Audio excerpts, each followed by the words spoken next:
ரஜினி முருகன் என்னுடைய 8வது படம். ஃபஸ்ட்டு இந்த டைட்டில் ரஜினி முருகன் சொல்லும்போது பொன்ராம் சார்ட்ட வந்து ஏன் சார் ப்ளீஸ் சார், ஏற்கனவே வந்து நிறைய பேர் என்னமோ சொல்கிறாங்க சார், வேணாம் சார் விட்டுறலாம் சார் அப்படின்னு. இல்லை டைட்டில் இப்போ வச்சு மைண்டில் வச்சுக்கோங்க, அப்புறமா நான் கதை சொல்கிறேன், நீங்கள் அப்புறமா கேட்டு சொல்லுங்கள் அப்படின்னாரு. ஓகே சார் அப்படின்னு நான் விட்டு வந்துட்டேன்.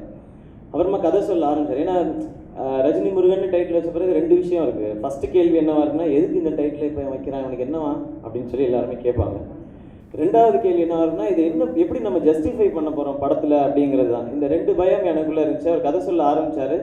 ஒரு 20வது நிமிஷம் 25வது நிமிஷம் அந்த கதை போகும்பொழுது அங்கே ஜஸ்டிஃபை பண்ணிட்டார். ஃபஸ்ட்டு டைட்டில் ஏன் வச்சோம் அப்படின்னு சொல்லிட்டு. ஓகே இதை சுற்றி தான் படம் இருக்க போதா அப்படின்னா அதுலேருந்து வேற ஒரு கதை சொன்னார். ஓகே அதுக்கப்புறம் எனக்கு அந்த நம்பிக்கை வந்துருச்சு. இந்த படம் ஒரு ஃபஸ்ட்டு வரும் பொழுதோ இல்லை படம் பார்த்து முடிக்கும் பொழுதோ இந்த டைட்டில் ஏன் வச்சன்றதுக்கான ஜஸ்டிஃபிகேஷன் படத்துக்குள்ளே இருக்கும் அண்ட் அந்த கேள்வி இருக்காது அப்படிங்கிறது. அண்ட் அதுக்கப்புறம் தான் இது வெளியில் அனௌன்ஸ் பண்ண பிறகு ஏன் டைரக்டர் சார் இதை யோசிச்சாரு அப்படிங்கிறதுக்கான எல்லா மீனிங்குமே இருந்துச்சு. முதல்ல அட்ராக்ஷன் கிடச்சிருச்சு. வருத்தப்பட வாலிபர் சங்கத்தின் திரும்ப ஒரு படம் பண்ணுறாங்க, அந்த படத்தோட பேர் ரஜினி முருகன் அப்படின் போது நல்லா இருக்கே, பாசிட்டிவாக இருக்கே அப்படின்னு சொன்னாங்க. ஓகே அப்போ அது மீண்டும் ஒரு முறையை புரிஞ்சிக்க வேண்டியது தான். எப்போவுமே டைரக்டர்ஸ் தான் வந்து எப்போவுமே அவங்க தான் வந்து கேப்டன், அவங்க தான் புத்திசாலிகள், அவங்க சொன்னால் சரியாக இருக்கும் அப்படிங்கிறதுக்கான அதை நான் புரிஞ்சுக்கிட்ட இன்னொரு இடம்னு கூட சொல்லலாம்.